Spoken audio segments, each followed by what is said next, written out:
Manorama max free ആയിരിക്കുമ്പോൾ free ആയി കാണാം. Download now. പോത്തുപോലെ വളർന്നു. ഇപ്പോഴും പുറത്തിറങ്ങി ഒരു ചായ കുടിക്കണമെങ്കിൽ കാശ് ഞാൻ തരണം. എന്റെ മാവും പൂക്കും അമ്മേ. നാള് കുറെ ഇത് കേൾക്കാൻ തുടങ്ങിയിട്ട്. നാട്ടിൽ വന്നാ നമ്മളെയൊക്കെ ഒന്ന് വന്ന് കണ്ടുവിടറോ തനിക്ക്? ഒന്നുമില്ലേലും രണ്ടുപേരും കലാരംഗത്ത് പ്രവർത്തിക്കുന്നവരല്ലേ? പ്രൊഡ്യൂസർമാരെ വല്ലവരും കിട്ടിയ എവിടെ കിട്ടാൻ? ഇങ്ങനെ തെക്ക് വടക്ക് നടന്നാ മതിയോ? ഒരു പടമൊക്കെ ചെയ്യണ്ടേ? തെക്ക് വടക്ക് അടുക്കുന്ന പടം ചെയ്യുന്നൊക്കെ എന്റെ ഇഷ്ടം. തനിക്ക് ഇഷ്ടമൊന്നുമില്ലല്ലോ. ഓ, ധിക്കാരം പഴയതുപോലെ തന്നെ ഒരു കുറവുമില്ല. ചുമ്മാ വല്ല ഗതി പിടിക്കാത്തത്. ഓട്ടോട്ടോ ശരത്തെ, നമുക്ക് കാര്യം പറയാം. ഞാൻ തനിക്കൊരു പ്രൊഡ്യൂസറെ പിടിച്ചു തന്നാൽ താൻ എനിക്ക് എന്ത് തരും? പ്രൊഡ്യൂസർ എന്താ, കടുവയോ അതോ പുലിയോ? പിടിച്ചു തരാൻ.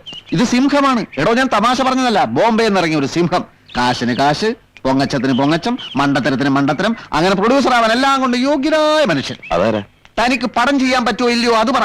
പടം ചെയ്യലാണല്ലോ എന്റെ ഉദ്ദേശം. ആണല്ലോ. എന്നാ ബാക്കി കാര്യം ഈ അംബുജാഷിന് വിട്. അയാളെ വളച്ചൊടിച്ച് മുമ്പിലിട്ട് തരുന്ന കാര്യം ഞാൻ ഏറ്റു. കടിച്ചു പറിച്ച് ഇഷ്ടം പോലെ തിന്നോ. പക്ഷെ ഒരു കാര്യം, കഥ എന്റെ ചെറുകൊടിഞ്ഞ കിനാവുകളായിരിക്കും. ഞാനൊരു കോപ്പി വന്നിരുന്നല്ലോ, വായിച്ചില്ലേ? സമയം കിട്ടിയില്ല. ഇതാ തന്റെ കുഴപ്പം. ഇവിടെ ഉഗ്രം കഥയാടോ.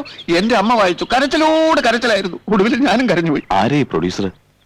അതൊക്കെ സമയമാകുമ്പോ ഞാൻ പറയാം. തന്റെ സമ്മതം കിട്ടിയിട്ട് വേണം എനിക്ക് അയാളോട് സംസാരിക്കാൻ. എനിക്കെന്താ സമ്മതക്കുറവ്? ഞാൻ റെഡി. അങ്ങനെയാണെങ്കിൽ ഹിന്ദി പടം എടുത്തൂടെ? ആരുടെ കോൾഷീറ്റാ കിട്ടാത്തത്? അമീർ ഖാൻ വേണോ? ധർമ്മേന്ദ്ര വേണോ? ശത്രുഘ്നൻ സിൻഹ ആണെങ്കിൽ 3 നേരം നമ്മുടെ വീട്ടിൽ നിന്ന് ഫുഡ് കഴിക്കുന്നത്. സിനി ഫീൽഡ് ഞങ്ങൾക്ക് വേണ്ടാഞ്ഞിട്ടല്ലേ? ടെൻഷനാ. ആ ബൊക്കാഡിയ സാറും ചോപ്ര സാറും ഒക്കെ കിടന്ന് കഷ്ടപ്പെടുന്നത് നമ്മൾ കാണുന്നതല്ലേ? ഹിന്ദിയുടെ ടെൻഷനൊന്നും മലയാളത്തിനില്ല. ഫുൾ കഥ റെഡിയാണല്ലോ.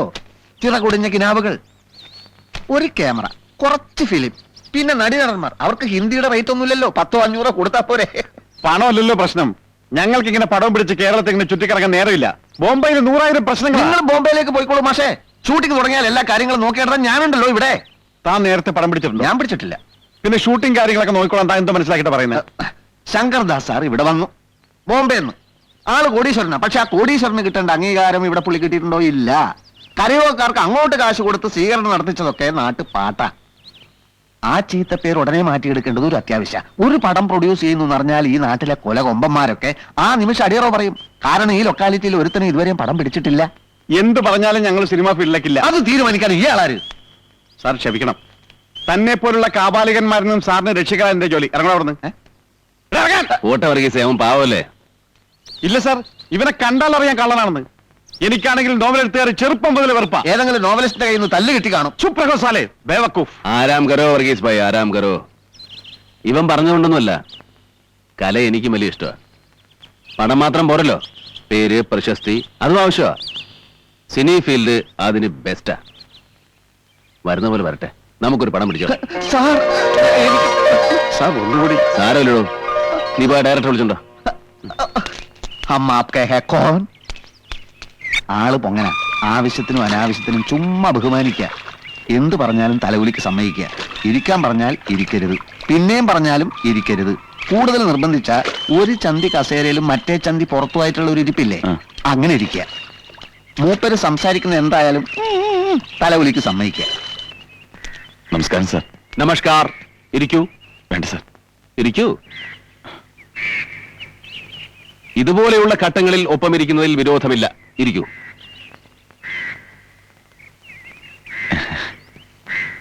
കാര്യങ്ങളൊക്കെ അംബുജാക്ഷം പറഞ്ഞു. എനിക്ക് വേണമെങ്കിൽ ഹിന്ദി പടം എടുക്കാം. പക്ഷേ നിങ്ങളൊന്ന് സഹായിക്കാൻ വേണ്ടി മലയാളമാക്കിയെന്നേ ഉള്ളൂ. എങ്ങനെ, സംവിധാനമൊക്കെ നന്നായിട്ടറിയോ? എനിക്ക് നല്ല കോൺഫിഡൻസ് ഉണ്ട് സാർ.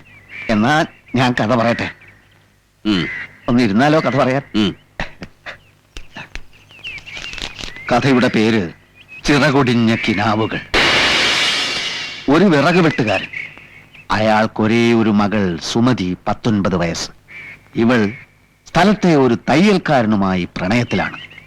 ഈ തയ്യൽക്കാരൻ ബഹുമിടുക്കനും സുന്ദരനുമാണ്. അനീതി കണ്ടാൽ എതിർക്കും, ജനങ്ങളുടെ ഏത് കാര്യത്തിനും മുന്നിൽ കാണും. അങ്ങനെ നാട്ടുകാരുടെ കണ്ണിൽ ഉണ്ണിയാണ്. എല്ലാറ്റിലും ഉപരി ഈ തയ്യൽക്കാരൻ ഒരു നോവലിസ്റ്റുമാണ്. പക്ഷെ വിറക് വെട്ടുകാരന് തന്റെ മകളെ ഒരു വലിയ പണക്കാരനായ ഗൾഫുകാരനെ കൊണ്ട് കെട്ടിക്കാനാണ് താല്പര്യം. അതെങ്ങനെ നടക്കും? അത് താനേ നടന്നോളും. എന്നിട്ട് ഇക്കാര്യം സുമതി തയ്യൽക്കാരനെ അറിയിക്കുന്നു. തയ്യൽക്കാരൻ ഗൾഫിൽ പോകാൻ ശ്രമിക്കുന്നു. പക്ഷെ വിസ അത് കിട്ടുന്നില്ല. സാറ് വിചാരിച്ച എത്ര വിസ വേണമെങ്കിലും കിട്ടും. ഇത് കഥയാണ്. അങ്ങനെ നിവൃത്തിയില്ലാതെ തയ്യൽക്കാരൻ നോവൽ എഴുതാൻ തുടങ്ങുകയാണ്. അത്ഭുതമെന്ന് പറയട്ടെ, ഏറ്റവും നല്ല നോവലിനുള്ള സർക്കാർ അവാർഡ് അതിന് കിട്ടുകയാണ്. 10 ലക്ഷം രൂപ. അതേത് അവാർഡ്? ജ്ഞാനപീഠം പോലും 1 ലക്ഷം രൂപയിലുള്ള അപേക്ഷ. ഇത് കഥയല്ലേ ആശാനെ? ശരി, 1 ലക്ഷത്തിന്റെ അവാർഡാക്കാം. ഈ 1 ലക്ഷം കൊണ്ട് തയ്യൽക്കാരൻ ഒരു ഗംഭീര ബംഗ്ലാവ് പണിയുകയാണ്. 1 ലക്ഷം രൂപ കൊണ്ട് ഒരു പശുത്തൊഴുത്ത് പണിയാം. ഇതാണ് ഈ ചിറകടിഞ്ഞ കിന്നാവ്. ഇയാൾ ഇവിടെ നിന്നാൽ ഞാൻ കഥ പറയില്ല സാർ. അയാൾ അവിടെ നിന്നോട്ടെ, താൻ പറയൂ. ഇല്ല, അത് ശരിയാവില്ല. എങ്കിൽ ഞാനൊരു കഥ പറയാം. അയ്യോ സാർ, അത് വേണ്ട, ഞാൻ തന്നെ പറയാം. തനിക്ക് തന്റെ പ്രാണപ്രേയസിയോടൊത്ത് താമസിക്കാനാണ് തയ്യൽക്കാരൻ ബംഗ്ലാവ് പണിയുന്നത്. പക്ഷെ നിർഭാഗ്യമെന്ന് പറയട്ടെ, വിറക് വെട്ടുകാരൻ തന്റെ മകൾക്കൊരു ഗൾഫ് ഭർത്താവിനെ ഏർപ്പാടാക്കും. സുമതി കരഞ്ഞു. തയ്യൽക്കാരൻ ആ കല്യാണം പൊളിക്കാൻ ശ്രമിക്കുന്നു, സാധിക്കുന്നില്ല. ഒടുവിൽ ബംഗ്ലാവിന്റെ പാലുകാച്ചൽ ദിനം വരികയാണ്. അന്ന് തന്നെയാണ് സുമതിയും ഗൾഫുകാരനുമായുള്ള വിവാഹം.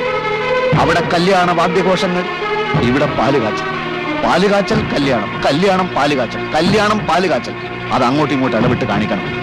അവിടെ സുമതിയുടെ കഴുത്തിൽ താലി വീഴുന്ന സമയത്ത് ഇവിടെ കാച്ചിയ പാലിൽ വിഷം കലക്കി കുടിച്ച് തയ്യൽക്കാരൻ പിടയുകയാണ്. പക്ഷെ താലി കെട്ടുന്നില്ല. സുമതി ഓടി. തയ്യൽക്കാരൻ മരിച്ചില്ല, ആശുപത്രിയിലായി. ഡോക്ടർമാർ ഓപ്പറേഷൻ, ഓപ്പറേഷൻ, ഡോക്ടർമാർ ഓപ്പറേഷൻ. ഒടുവിൽ ആശുപത്രിയിൽ വെച്ച് അവരൊന്നിക്കുകയാണ്. കഴിഞ്ഞിട്ടില്ല. കുറെ കഴിയുമ്പോ എല്ലാരെയും പോലെ അവരും മരിക്കും, എന്നിട്ട് കുഴിച്ചിടും. എന്താ